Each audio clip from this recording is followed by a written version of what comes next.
In 5, 4, 3, 2, 1. Hey, Winstone. Thank you for the kind words. Hola, hippies, paz en el barrio, and bugs your good health as ever.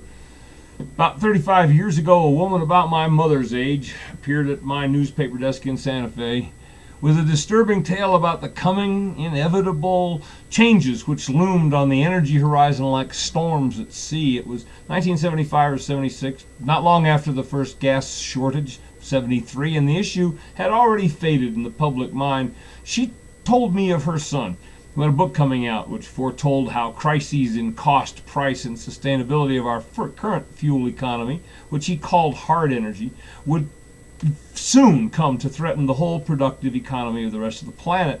The proverbial two roads diverged, she said, her son wrote in his book, and there was a clear opportunity to implement necessary reforms. The alternative, she said, was sensibly called soft energy, and her son, Amory Lovins, and his bride, Hunter, were going to be coming to New Mexico for a visit, and wouldn't I, meaning of course me, wouldn't I like to do a story about them, and it.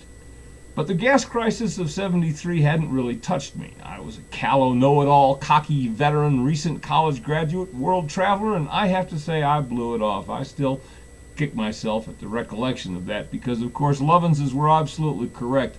The path we were on was on to the path to disaster. One of the consequences of the hard energy path, which we do not usually see revealed, appeared in reports recently about the hard oil industry that was in effect threatening to blackmail brave Sir Barry and the Lady Cleanus into peremptorily approving the proposed oil slurry pipeline from the Alberta tar sands to the refineries on the Gulf, where it more easily might and more profitably might join the international flow of fungible oil supplying energy above all else, profitability to the people who own the resources to an increasingly energy ravenous world. Apparently, the decision is still on hold until after Election Day, but you can imagine how the exchange might have gone between some of the oligarchs, gunsels, and maybe some flunky from the Interior or Energy Department. Psst, hey, you guy, over here, come here.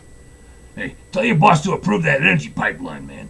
Nice little deal you got going here. Damn shame if some gasoline maybe went to $7 a gallon the week before election day, wouldn't it? You know what I mean, boy? Well, the oligarchs, you know, are not going to abandon their monopoly until the last dollar is squeezed out of the last possible barrel of oil and fashion a new monopoly on top of it. And they won't stop drilling until they've processed every last drop. And the current economic slowdown suggests that there isn't any interest out there in the private sector for the kind of investment which could bring soft energy into the mainstream. Such are the vicissitudes of the hard energy path we're on. Amory Lovins, who with then-wife Hunter went on to found the Rocky Mountain Institute in 1976, published that book called Soft Energy Paths. Check it out at the link at the bottom of the screen. Maybe if we're very, very, very, very lucky, it's not yet too late. Hell, we can even get energy from the tides at the beach, hippies. Back to you in Hippie Central, Winstone.